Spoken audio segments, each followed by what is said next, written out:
Yeah. All right. Paul Cruikshank doing good, excellent reporting for us. Thanks very much. Let's talk about all of this. Joining us, Democratic Congresswoman Tulsi Gabbard of Hawaii. She sits on both the Armed Services and the Foreign Affairs Committee. Congresswoman, you hear this reporting from Paul Cruikshank and others. What's your reaction?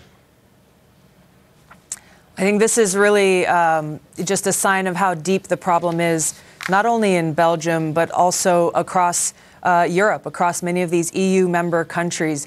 And I think there are some really important lessons for us here in the United States to learn from all this. I think we've seen over a very long period of time that, Belgium and France and some of these other countries, they hadn't done nearly enough to really check the travel, for example, of their citizens and residents going to places like Syria, going to places like Yemen, and then keeping track of them. We've heard and learned a lot more in the last few days about the free and open travel between these EU member countries and how Turkey really is the #1 transit point for these foreign fighters who are carrying Western passports to travel through Turkey, again, without having their passports checked at all, into Syria, and then coming back home.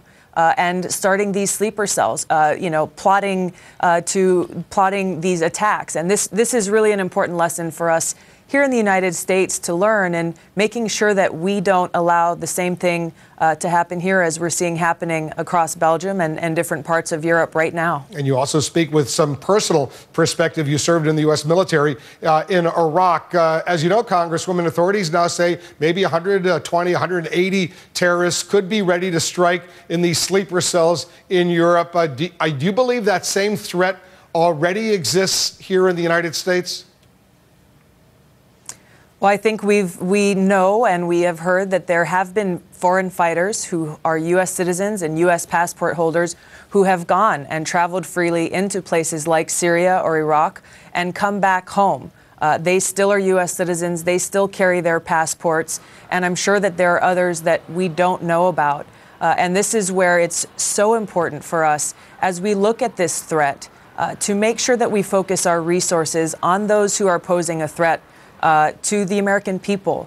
We've been hearing from some folks recently, and I think we may hear a lot more from people who will advocate for greater surveillance, greater NSA programs than we've seen already, expanding those, which is not the right move, because they haven't been proven to be effective, that spying on and collecting phone call information on every single American is effective in capturing terrorists, but it also weakens our ability to focus our resources on those who pose a direct threat. And I think this has been a problem that we've seen in the Boston bomber attack, for example, that we've seen in Paris, where people fall through the cracks because our resources are not focused on those who are planning these attacks and who do pose that direct threat. Congresswoman, I want you to stand by. We have more to discuss. We're following the breaking news. We got to take a quick break. Much more right after this.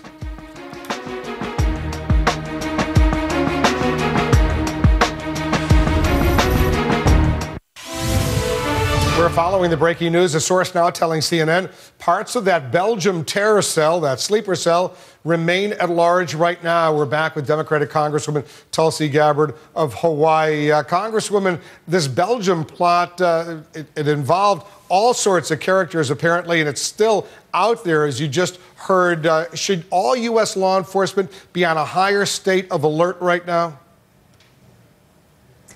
Yes, I think there's no question about that. And I think in addition to that, we really need to look at what are some of the weaknesses that we have here at home. And there's two areas that I'd like to point out. First of all, as we look at the open travel in Europe amongst the EU member countries specifically, as we look at the porous borders that exist between Turkey and Syria, and how people seem to freely move from, let's say, France or Belgium through Turkey and into Syria and back out again without being tracked. We've got to look at our visa waiver program here, which is of great concern, given the fact that people are able to, as members of these visa waiver countries, basically get on a plane and come to the United States without really having a history of either Europe or the United States understanding that they have traveled through Turkey and into Syria and are part of this radical Islamic extremist terrorist movement. That's something that I have called for in the past and continue to call for, a suspension of the visa waiver program until this is brought under control and these borders are controlled, in particular between Turkey and Syria. Well, why isn't the Turkish government, Turkey's a member of NATO, doing more to stop that kind of free flow between Turkey and Syria? I know many of your colleagues in Congress are very upset about that. I know many administration officials I've spoken with over the past few days. They don't know why Turkey is not taking more direct action. I think it's a great question. I think Turkey must do more. Turkey needs to do more. The lax enforcement that we've seen across the borders so far has been unacceptable, especially for a NATO country like Turkey. And the lack of really enforced terror watch lists that people from Turkey to France and different EU countries, United States, can tap into to recognize exactly who these people are, where they're going and what they're doing, so that we can prevent these kinds of attacks from happening again. And I think this is where countries like the United States, countries within Europe, need to exercise their muscle and their leverage to get Turkey to step up to the game. Are you concerned that maybe some of the allies out there aren't themselves not doing enough to monitor, to track some of these terror suspects out there, Congresswoman? Yes, I am concerned, and in particular between, again, these EU member countries, that these terror watch lists are not where they need to be. Again, that these individuals are not being tracked as closely as they need to be, if at all. And unless and until that happens, you can talk about intelligence sharing and other things that need to occur. But if the value and the quality of that intelligence is not accurate or not complete, then that just shows we've got some huge gaping holes within our national security. You served the United States military in Iraq, and thank you very much for your service, Congresswoman. When you see what's going on right there, what goes through your mind? The huge amount of Iraq, including areas where U.S. military personnel gave their lives in huge numbers, that now is under the control of ISIS after the Iraqi military and big parts of the country, including Mosul, the second largest city there, they simply abandoned their weapons and ran away. Well, it sickens me, Wolf. Like so many other people who I served with and service members who served both in Iraq and in other places, unfortunately, we lost friends there who paid that ultimate price. And what is so frustrating now, as we look at the situation there, our administration refuses to recognize who our enemy is. And unless and until that happens, then it's impossible to come up with a strategy to defeat that enemy.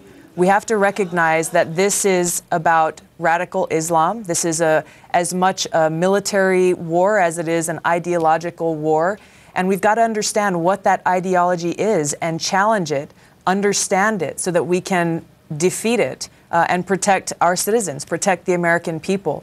That's something that has to be done in order for us to look at places like Iraq, places like Syria, and places really in different parts of the world, North Africa and Nigeria. This is not just about one group called ISIS or another group called Al-Qaeda. This is about an overall threat posed by this radical Islamic extremist agenda that exists all around the world, as we're seeing, unfortunately, most recently in Paris and in Europe. So very quickly, Congresswoman, you're upset you didn't hear those words from the president today? Is that what you're saying?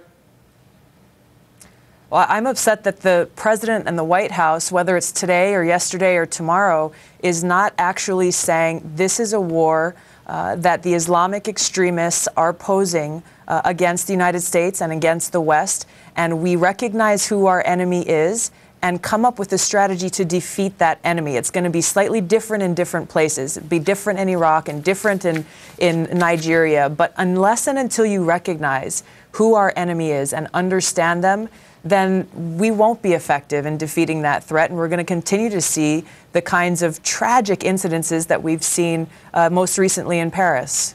It is so heartbreaking. Representative Tulsi Gabbard of Hawaii, thanks very much for joining us. Thanks. Aloha, Wolf.